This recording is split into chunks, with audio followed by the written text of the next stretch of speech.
How to unblock someone from Facebook.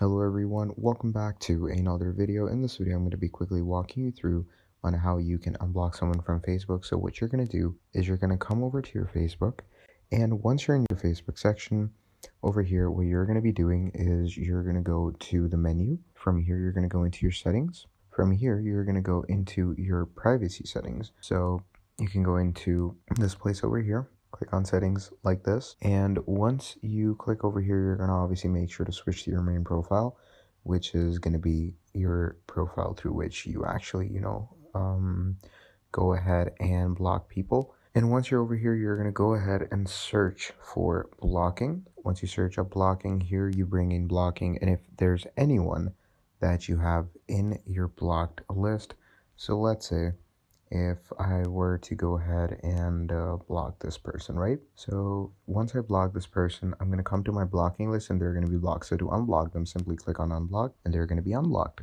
So that's pretty much about it. Thank you for watching this video all the way till the end, and I'll see all of you next time. Goodbye.